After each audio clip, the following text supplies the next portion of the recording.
Welcome to VLearn. Today we'll continue from the sorting. In the last class we done insertion sort and selection sort. Now we'll continue with the bubble sort. In bubble sort, we will pick up a single element or a smallest element and compare it from the beginning and place at the required against the position where it deserved, and comparison with the element which is already existing and which is already placed in that particular location. So in bubble sort, the list is divided into two sublists, that is sorted and unsorted. The smallest element is bubbled from the unsorted list and moved to the sorted sublist. In this we will create two lists, in which one we place the sorted elements, in the other list the question is unsorted list. After that, the wall moves one element ahead, increasing the number of sorted elements and decreasing the number of unsorted ones, because after every sorting, after every pass, elements comes from the unsorted list and added into the sorted list. So the sorted list will get increase after placement of every element, and unsorted list will get decrease after placement of every element. Each time an element moves from the unsorted part to the sorted part, one sort pass is completed.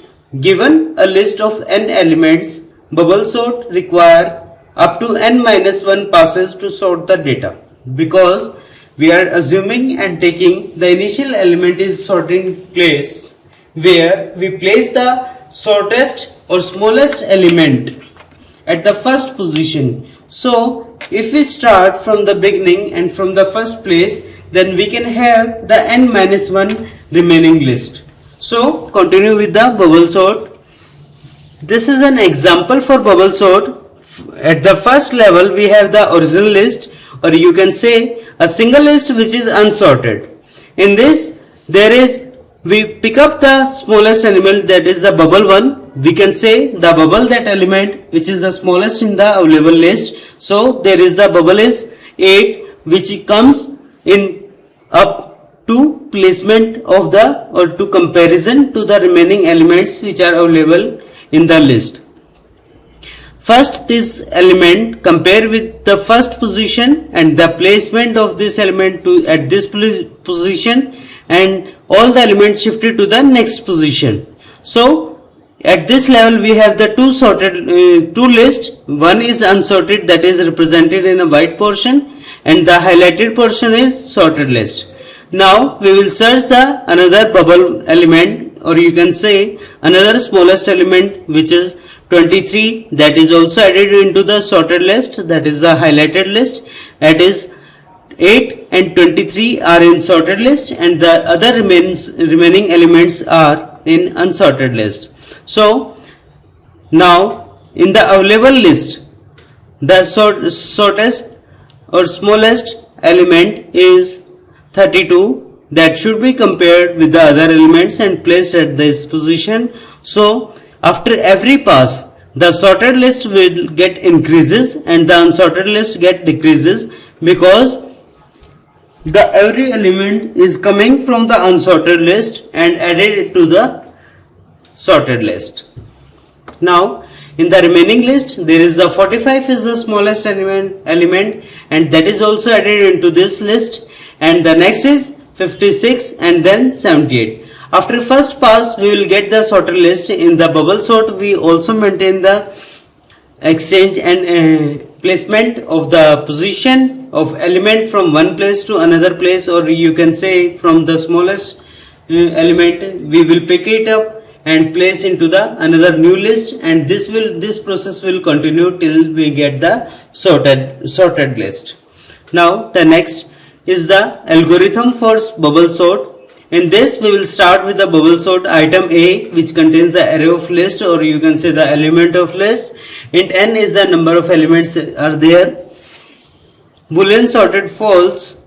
Initially we do not have any sorted elements. Int last element is n-1, because the initial is started with the 0. So I is less than last, because I is the smallest element and it will always lesser than the last element. and we will searching the sorted, and that element we are looking for is unsorted. That will false here and will get the elements here, and the process will get continue by one element inside the array. Then sorted is true. If this condition is get true, the sorted get true, means the flag is 1 and we get the smallest element. We will place that element in the initial position with the swapping of this function at initial stage, and this process will continue till the list gets sorted. At last we will find the false or initialize the sorted variable into false, and from beginning it will come to the initial stage, and the ith position will get increased and it will compare with the last position, that is smallest. Then we will looking for the sorted and we are finding the smallest element. If we get the smallest element, then sorted will get true, initialized here, and then int j compared to the last position, and we will swap the initial to next value, or we can say in the sorted list we will place the next element to the next sorted, or next greater to the smallest, and this process will continue till the process is completed until we get the sorted list. Now come to the merge sort. In merge sort algorithm is one of two important divide and conquer sorting algorithm. The other one is quick sort. We'll discuss in further slides. It is recursive algorithm. In this we divide the list into two halves, sort each half separately, and then merge them and arrange the number of elements there which are existing or inside, placing the position inside the array. Then arrange that list and we will get the sorted list. So we'll discuss this example. This is the array, and you can say the unsorted array. We will divide this array into two parts, in two halves, this one and this one. We will then arrange these elements independently and sort this and this half also independently by comparing the every element. So this is the sorted list 148, and this is the another sorted list, that is 2, 3 elements are there. Then we will compare from the beginning. 1 is smallest than this list, then place 1. Then we will find 4 is greatest in this list, then we will compare with the 2, and 2 is greater than 1. 1 is already placed but smallest than 4, and 8, then 2 is placed. Again this process will continue till the sorted list will we get. So after all position placement and after all iterations we will get the sorted array, and this is the array after merge sort operations and merge sort sorting. Now in the next, void merge sort, int first, int last. This is the number of parameters which we will take in the merge sort, and the list is divided into two parts. First is compared with the last element, and that is divided into 2 by, and we will get first plus last divided by 2, and we will find the midpoint, and before that midpoint we will get the less than value from the left side and greatest value at the right side, and then we will arrange all the elements, and then all the elements inside the array will combine together, and the merge sort algorithm is completed here. So now come to the next is quick sort. In this algorithm, like merge sort, quick sort is also based on the divide and conquer paradigm, but it uses this technique in a somewhat opposite manner. In this quick sort, we will first partition the array into two parts, then sort the parts independently, and finally it combines the sorted subsequences by a simple concatenation. We will need not to compare again the number of elements with the other number of elements inside the array or list.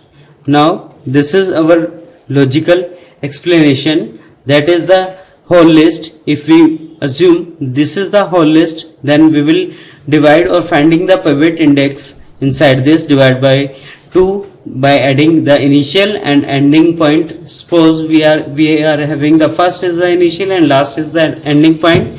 We will add first plus last divide by 2, then we'll get pivot index. In this index we will divide this index, this is the less than and this is the greatest, and you can say the greater and number of elements in this array, then we will sort this array independently, this portion as well as this portion, and then combine whole portion into a single array. Now the next is partition function will call. In this invariant of the partition algorithm will continue pivot element, and this is the less than of pivot element, and this list is the greatest of the pivot element, and these are the elements which are not comparable and which are not satisfying the condition of sorting. That list is created here. Now we'll continue to the next. Initial state of the array, that is the first and last, and this is the last, and we will find the pivot element, and we know here is the first element and first unknown element which will not sorted and not compared with the other element. Now this is the partition function which help us to swap the number of values for creating a sorted list. This is the pivot element and help us to divide the list into two portions, that is the less than elements. It contains the elements which are less than 2 pivot element, and this is the list which contains the element which are greater than the pivot. So it helps us by dividing the list into two parts and comparing with the pivot element, and we'll swap the greatest element into this place and the smallest element into this place, and the elements which are not comparable will put it into this place.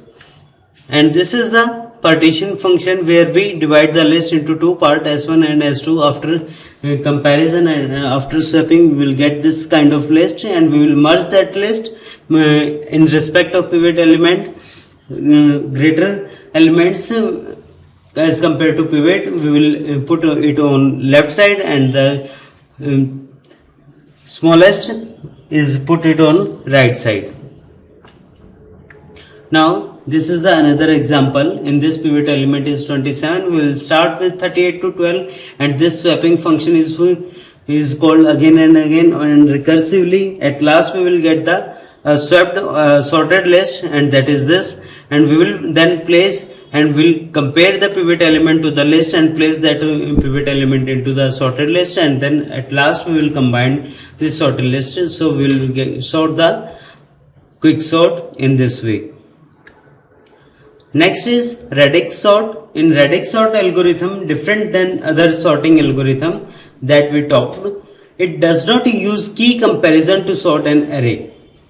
It works on some different method. It treats each data item as a character string and then compare every character with the rightmost character, and then forward to the next stage. In the next stage it will place the position, and then it forward to the next stage, and this process will continue till the rightmost element is greatest and leftmost element is smallest inside the list. At the end of the list, operation will be completed, and this is the example for radix sort. In this we have the unsorted list of original integer values. In this we will place the position from unit place, that is 0, and the greatest is 1, then 2, then 3, then 4. We will apply this condition at a unit place here.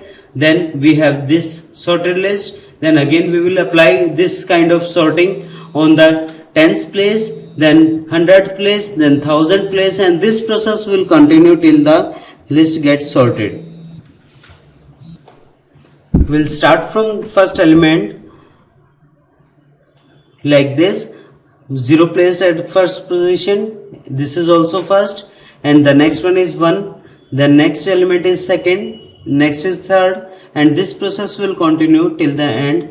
In the second pass we will start with the unit place, we will continue with the tens place, then 100th place, and then 1000th place. If we have the another number of elements, then we will continue this process till the number of elements and number of places are there for sorting.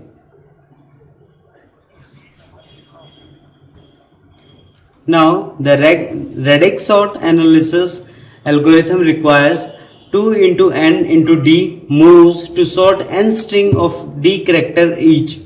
D characters represent the number of places are there in particular element, and n are the number of elements are there, and 2 require the sorting, and which we compared for the every element is representing the inside the list. In radix sort we can say that is a kind of representation in a bucket form, in which we placing the number of elements on the basis of their position at 0th position, and you can say at unit place position, then 10th place position, then 100th place position, then 1000th place position, and if the element size is very large we can go for the 10,000 position. So this process will continue till the getting the sorted list. So the next is comparison of sorting algorithm between the worst case and average cases.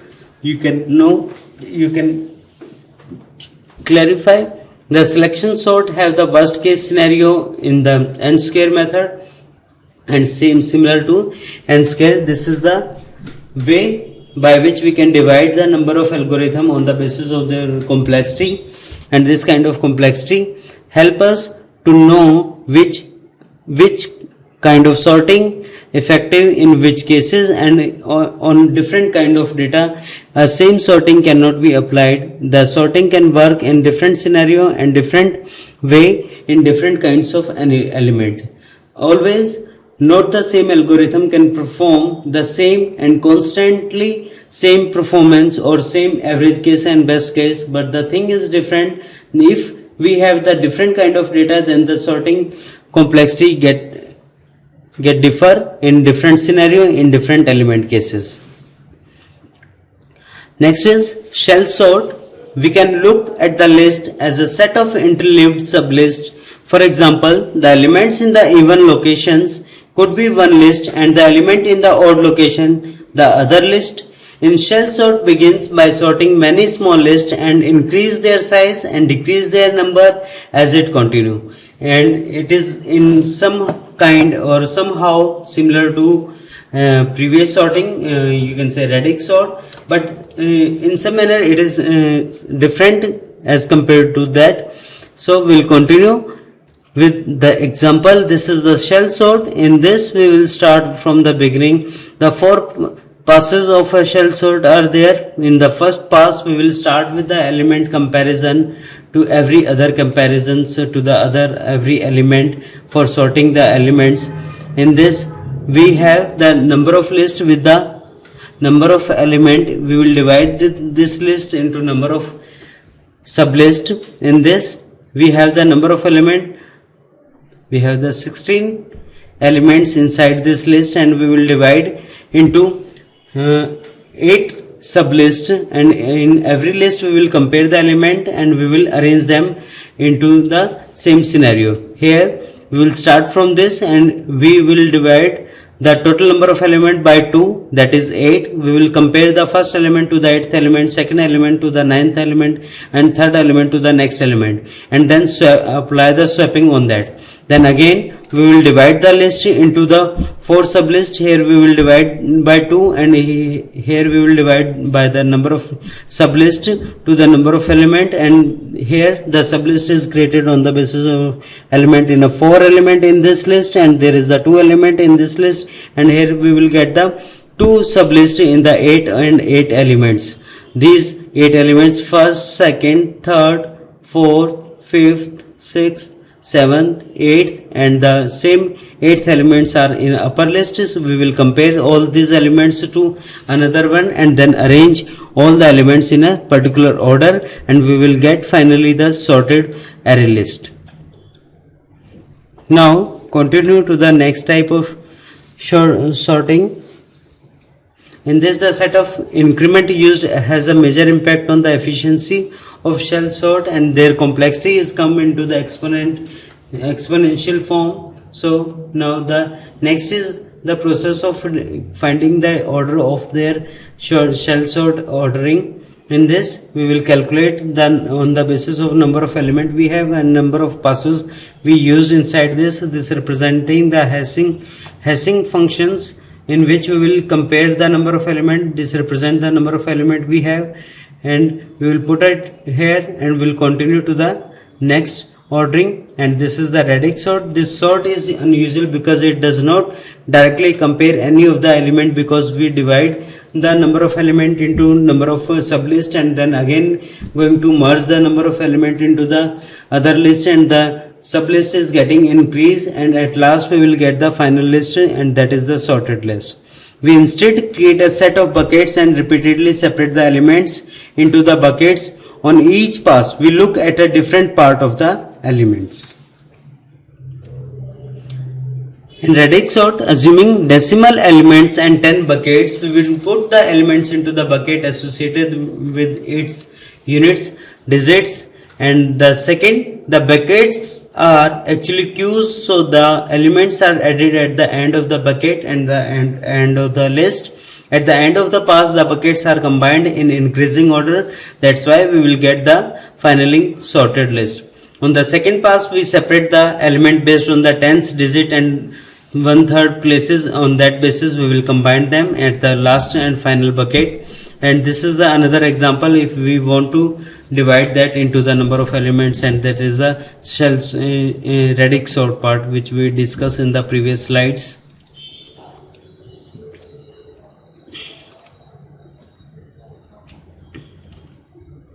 Now the next topic is heap sort. In the heap sort, we get the number of elements which we are in a tree form. In tree there is the number of element arranged in a form by which they satisfying the binary tree condition or complete binary tree condition. In that scenario, we have the two kind of heap sort, max heap and min heap. In max heap property, we have to arrange, or we have to apply the number of swapping between the number of child, number of root inside the tree. By that way we have to find out the number of highest element, and you can say the highest value element at the top position at the root level in max heap condition. And if we are doing the min heap, in min heap we have to place the element minimum at the top position, and you can say that at the root level. So this will discuss here. This is discussed. Max heap largest element at root level, and the min heap is the smallest element at root position. This is the example. In this we have the example of a tree in which we are applying the max heap P5. In this case, the highest element at the root position, this is the 16, and if we come in down at this position, there is the small element at the root level for 14 and 7. So we need to apply some swapping for this. 4 is the smallest as compared to 14 as well as compared to 7. Then we have to swap it with this element because 14 is greater than 7. Then we have to apply swapping. By applying swapping, we 14 place at this position, 14 place at the 4th position, and 4th will come at 14 position. And this kind of swapping we will apply always when we are working for the max heapify. In the same scenario, if we need to work and we need to specify the min heapify, in that case we have to swapping and we have to apply the swapping in that scenario to that situation where we have to put up the smallest element at the root level. And in this max heapify, the process will continue applying the swapping because the smallest element we have to put it on to the lower level, and the largest element in every level at root level. Suppose here this is the question, at this position there is the 4, we need to apply the swapping, but we have to take decision by applying the comparison with the childs, and this is the left child which is greatest as compared to root, and this is right child also greatest to root child, but we have to compare these elements also, which one is greater, 14 is greater and 7 is smallest, then we have to apply the swapping with the greatest element, because we need to put up the highest element at the root level. So apply the swapping here. 14 place at this position, 4 comes down, and at this level 4 comes down, but here is also 8 is the greatest element, 2 is smallest element, so we have to put up the highest element at root level. So apply the swapping here also. Then we will place the 8 at 4th position, and 4th comes down at the 8th position, and this is the min heap heapify, and you can say max heap tree is constructed. In the case of min heap construction, we will put up the smallest element at the top position. Suppose this is the question, and on this question we have to apply the min heap property. So first of all we have to work with the root level, and we need to put up the smallest element, so 1 at the root level. We will compare this element 16, and we will swap in the min heap case with the smallest element, because in the max heapify and max heap condition we will swap root element with the greatest element. In min heap property we have to swap the root element with the minimum element, and you can say the minimum value of their childs. Here 60 is the greatest, and 14 and 10 is the smallest, but in 14 and 10 there is the 10 is smallest. So we will apply the exchange or swapping property with 16 to 10, and the same process will follow. Here is 3 is smallest, then 3 is swapped with the 16th value here, and we have to work with this. And there is the 8 and 7, so the 14 is swapped with the 7, and 7 is swapped with the 1, then 1 is come here, and then we'll swap 1 with the 3. If 3 will come here, then 1 is swapped with 3, and the smallest element comes at this position. This is the algorithm and the logic which we have to follow for performing the max heap property.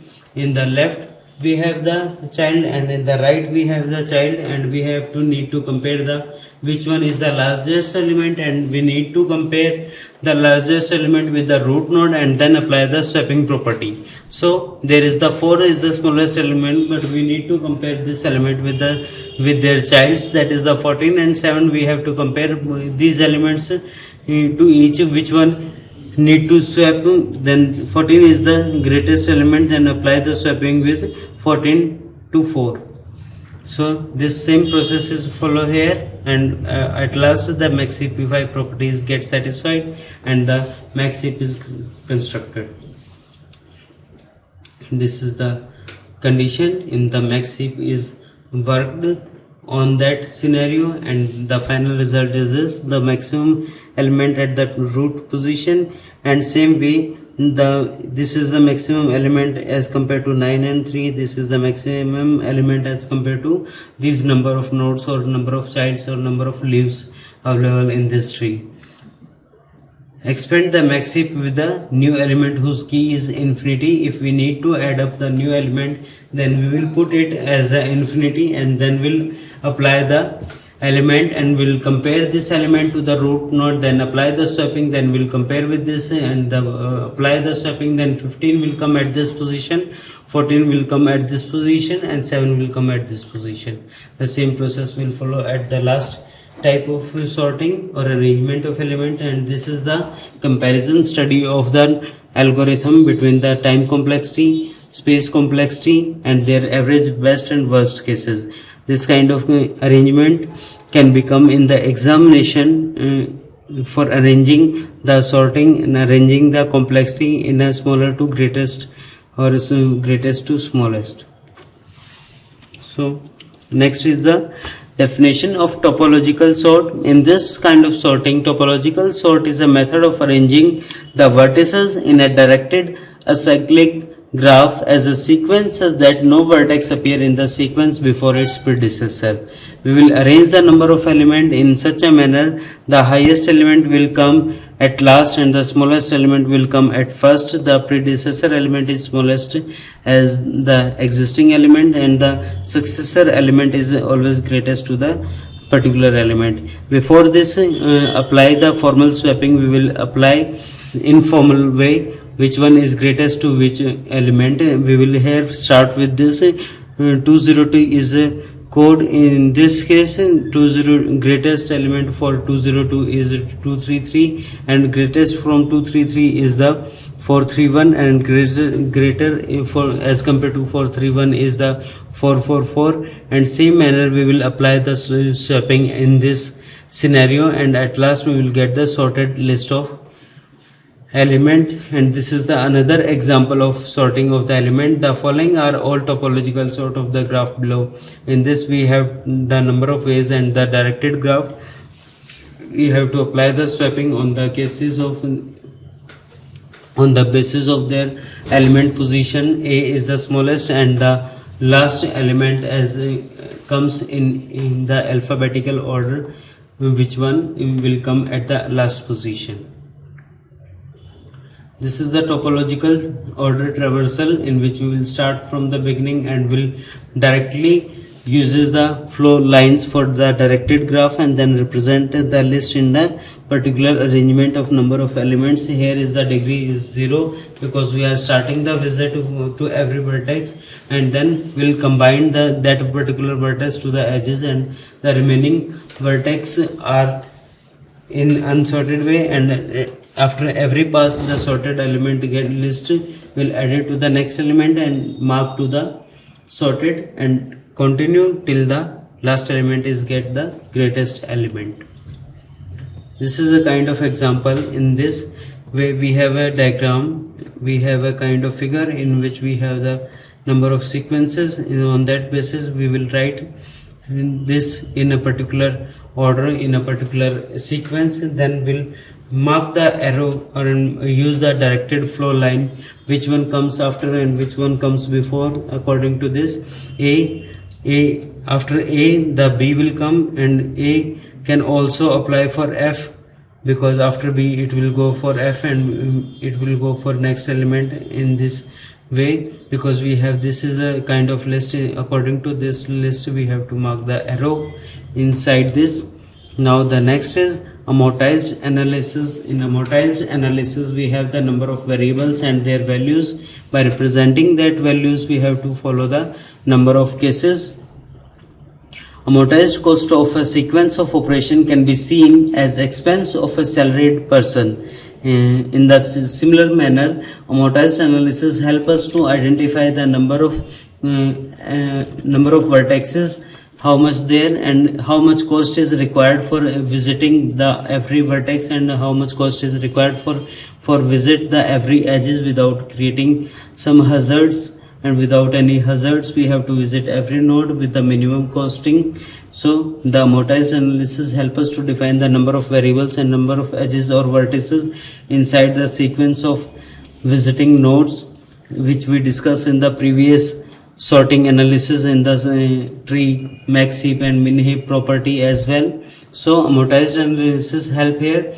The done dynamic array example is called aggregate method. In this method we have to work on the dynamic number of input which are provided by the user and compare all the elements with the other elements and sort according to that. A counting method and potential method, two kind of methods are there which help us in counting the number of occurrence of particular element and how much potential and how much swapping applied on that particular element. This is this kind of question will come in the very short answer and short question answer, in which they require the kind of definition for particular topic. The amortized analysis does not involve probability. There is also another different notation of average case running time, where algorithm use randomization to make them faster, and expected running time is faster than the worst case running time. So the next topic is name meridian bed game. This is also a kind of topic in which we just need to discuss about that, what kind of elements are there, how to interpret that element, how to work on that kind of game. As the game of NIM is very simple to play and has an interesting mathematical structure. NIM is a game for two players in which the player take turns alternatively. As like chess, the player will work and take position and apply the changing and the number of element and final number of token using for applying the cases in the game. Initially, the players are given a position consisting of several pills, each pill having a finite number of tokens. On each turn, a player choose one of the pills and then remove at least one token from that pill. In that case, at last, the every positions which are not losing one are called winning. We have to occupy the maximum number of position by taking the tokens, and the last person who will win having the number of maximum position which are holding by that person by occupying the tokens.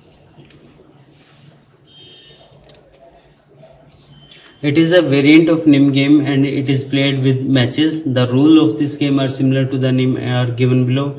It is a two-player game. It starts with the n matches where we have to compare the number of elements and greater or equal elements.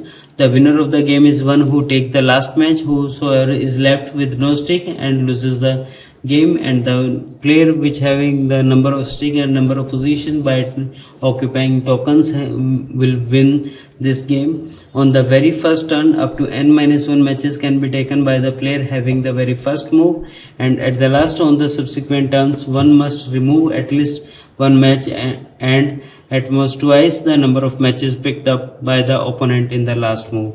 And the last move person and the last move player, if not having the token and not having the position, will lose this game, and the person will having the number of stick and have the number of positions will win this kind of game.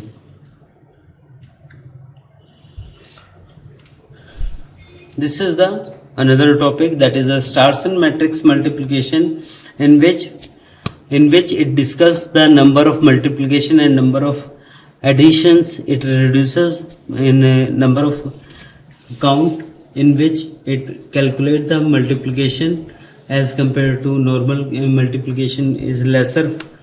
So if we have the two matrix A00 which have the 2:2 rows and columns form, and another matrix which is also having the 2:2, by multiplying these matrices, putting A0001 to B00 B10, and this is the form of normal matrix multiplication, and apply the same scenario to the B01 and B11, and this is another scenario. And if we picking this row also and put up into the columns at first column and then at second column, this is the first column equation and this is the second column equation. This is the general matrix multiplication, but in Starson matrix multiplication it reduces the number of multiplication and number of additions. There in the normal cases we have the 8 multiplications and 4 additions, but in Starson algorithm it reduces the number of multiplication from 8 multiplication. The 7 multiplications are there, but the number of addition operation will get increases. There is the only 4 additions, but there is the 18 number of addition, but it help in reduction of the complexity. So here is the same matrix which we have in the previous slide, where we apply the normal multiplication. So this solution will also getting the same answer by using this kind of methodology, but in this case we have to learn this equations where we have to calculate the number of positions like m1, m4, m5, m7, and we have to calculate these m1 positions with this multiplication values. By A00 we have this one, A11 we have this one, B00 we have this, and B11 we have this. By using this scenario, by putting in these value into these equations, we will get the similar answer as the normal multiplication algorithm. This is the position we have to place the m1, m4, m5, m7 value by calculating here. Put up these and apply these operators on that values and use the m2 and m4 value here, m3, m5 here, and m1, m3, m2, m6 value here. So by using this method we can achieve the same kind of result and same operation by reduction in the multiplication that is comes from 8 to 7, and addition will get increases in Starson matrix multiplication method. We have to learn this equation and put up this equation into this method. 2 n is to n matrices where n is a power of 2. What about the situation where n is not in a power of 2? Because in the previous slides we have the number of equation in the same scenario, but if that is not in power of 2, we have to place the position on that basis. This is a sum matrices calculation for placing these positions m1, m4, m5, m7 and m3, m5, m2, m plus m4. The same scenario is here, and we have to calculate this value on this basis. That is also in the previous slides. So these are the limitations of the Starson algorithm. From a practical point of view, Starson algorithm is often not the method of choice for matrix multiplication for the following 4 reasons. The constant factor hidden in the running time of Starson algorithm is larger than the constant factor in the big O of n cube method. When the matrices are sparse, methods are tailored. For sparse matrices are faster. Starson algorithm is not quite as numerically stable as the naive method. The submatrices formed at the level of recursion consume space. It will occupy the number of spaces because we require the number of variables for storing the mid value or for storing the number of equations value, and that apply equations into the matrices for calculating or finalizing the result of that particular matrix multiplications. Efficiency of a Starson algorithm: if n is not a power of 2, matrices can be padded with the rows and column with zeros, and then we will apply the multiplication on that. Then number of additions are there which are get increased, but multiplication get reduction. Single multiplication get reduced, but number of addition increases, so the complexity will get decreases because the multiplication get decreased in that scenario. Other algorithms have improved this result but are even more complex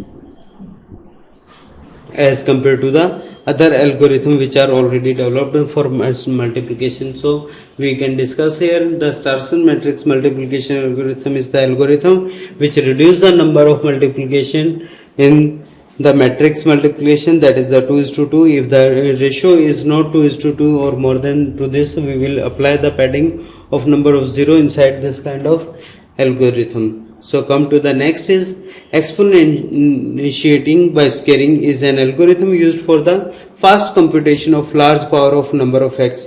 It is also known as the scale and multiply algorithm or binary exponentiations.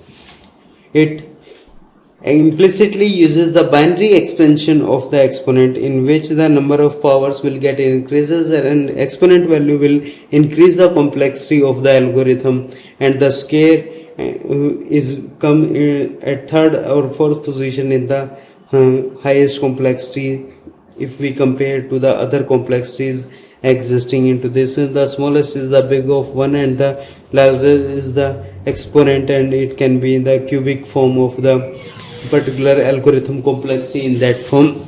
Edge classification. In this method, another interesting property of depth first search is that search can be used to classify different types of edges of the directed graph. In this kind of graph and in this kind of edge classification, we have the two kind of options for applying the sorting or searching. We have the DFS and BFS method for this, and edge to a still unknown vertex where we need the tree, and back edge is where we apply the DFS and BFS algorithm for finding the edges and vertexes complexity and their connecting with the another adjacent nodes clarification, and we will classify this into two forms, that is the forward edge and cross edge. In this, an edge to an already visited descendant, and cross edge and edge to an already visited neighbor which is not a descendant. Both cases are considered inside this, and this is the DFS and BFS algorithm. Visited nodes repeat from step 1. In this is the graph which is an example for us and we have to work on this graph as a DFS tree. In this we have to go with depth first search method. So we will start here from the 0th node, as we treat it as a root node, and we'll go with from 0 to 1, and then we'll go to at the 4th we are going for the depth, and after 4 we are going for 2, and then we are going for the next level for the 5th, and then we are going for 7, then 8. Then same way we have to backtrack for going to the 6. We cannot go from 8 to 5, then 6. We have to go 8, 7, 5, then 6, because if we go from this way, it makes the cycle, it makes the loop. We do not allow to make the loops inside the visiting and when we are visiting nodes, because we have to treat the graph as a tree, and tree cannot be visited directly with other nodes. We have to go in backtracking form. From 8 to, we have to go to 7 and then go to 5 and then again come to the next node position, that is the 6. After visiting this branch, we have to go for the another way. We have to move to from 2 to 9th position, then 11th and then 10th. If we go from 10 to 2, it makes the loop and it makes the kind of cycle which is not permissible inside the DFS. We have to go inside the depth and we have to visit a particular graph in DFS form, and that is stands for depth first search method. Now continue to the next. This is the algorithm for DFS. As we visited the nodes, we will take it to work as an graph in DFS form, but we will work with the stack for putting the number of elements inside the stack, and one by one we are going to visit that particular node and put it into the visited and mark the every vertex, every node in a visited mode, and the number of remaining nodes mark as the unvisited. So we'll start by pushing the nodes inside into the stack and then try to start with the root node or the first node. For DFS form, graph G, stack S is the first element, integer X representing the number of elements, T is the top of the pointer or top of the stack, which represent the always the empty position inside the stack. We are visiting the nodes in that way and push it, after visit push it into back to the stack, and then if while stack is not empty, then we have to find out the peak position and we cannot visit further in the next node. We have to always visit and put the node into the stack when we visited and the stack is still empty and have some number of spaces for putting the number of elements or vertex inside the stack. Now the next is BFS method.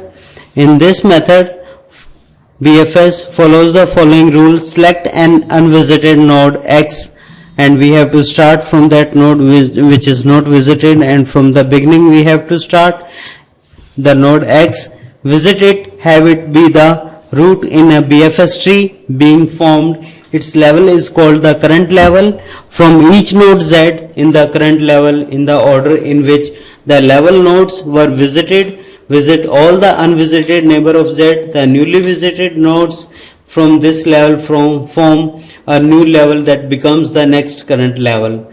In this way, in BFS method, we have to start from the unvisited node that can be considered any node which comes at the root level. From that node we have to go further their adjacent node, then go to the next level. In the next level we have to visit every node which is adjacent to that particular root node, and nearby that particular node mark it as the current position, and again start to visiting to the next adjacent and mark it again the current position, and then after visiting the same level of all nodes we have to move further for the next level and visit all the nodes which are available in that particular level, then again continue to the next levels for visiting to the number of nodes. In that way, from each node Z in the current level and every node having some their position, some their levels by which we can visit every node and mark it visited and add it into the visited nodes, and the remaining mark as the current node, and again go for the adjacent node and visit that particular node, and every new node mark as the current node. This step will continue till the second and until no more nodes can be visited or remaining. If there are still unvisited nodes, repeat from step 1 to end. This is the illustration of BFS. In this we have the graph which is shown on the right side. In this we have to visit first the number of nodes which are at the same level and start with the 0. We have to go for 0, then 1 and then 4 at the same level. Then after the completion of that particular level we have to move for the next level and then visit the nodes on that level and then go for the further nodes levels.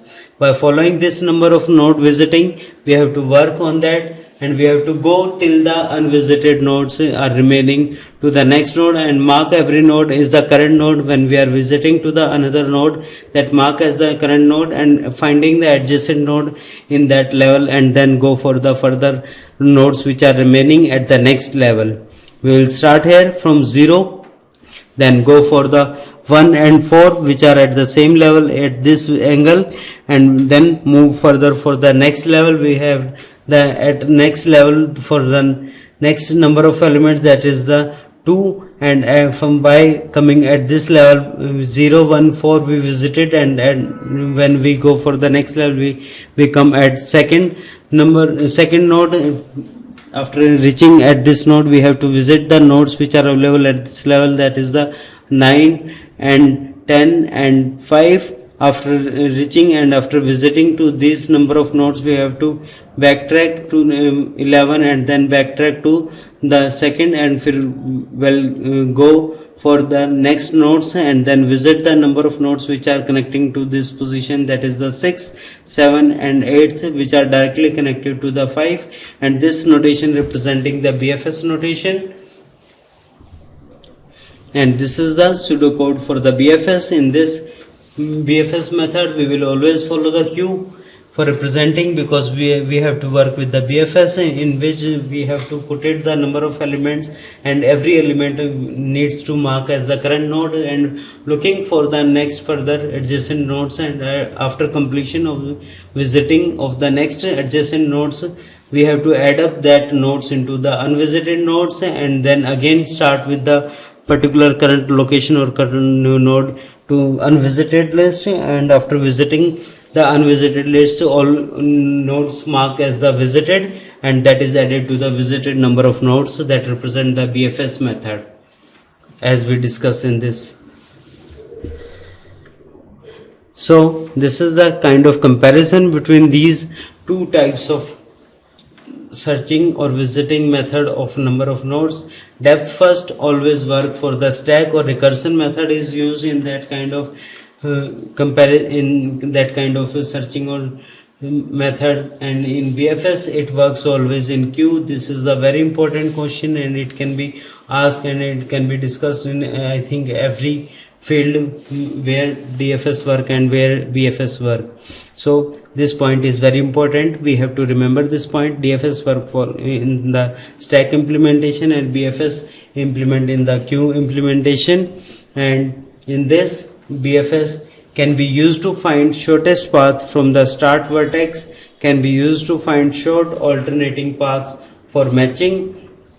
In this, if we finding the adjacent node, always we mark the new node and then looking for the another unvisited node and then visit that particular nodes and mark all nodes as the visited, and this process will continue till the process of BFS is completed and the remaining unsorted list or unvisited nodes get completed. Now we'll continue in next class. If there is any problem and if there is any topic which you want to discuss in the previous slides, then you can ask.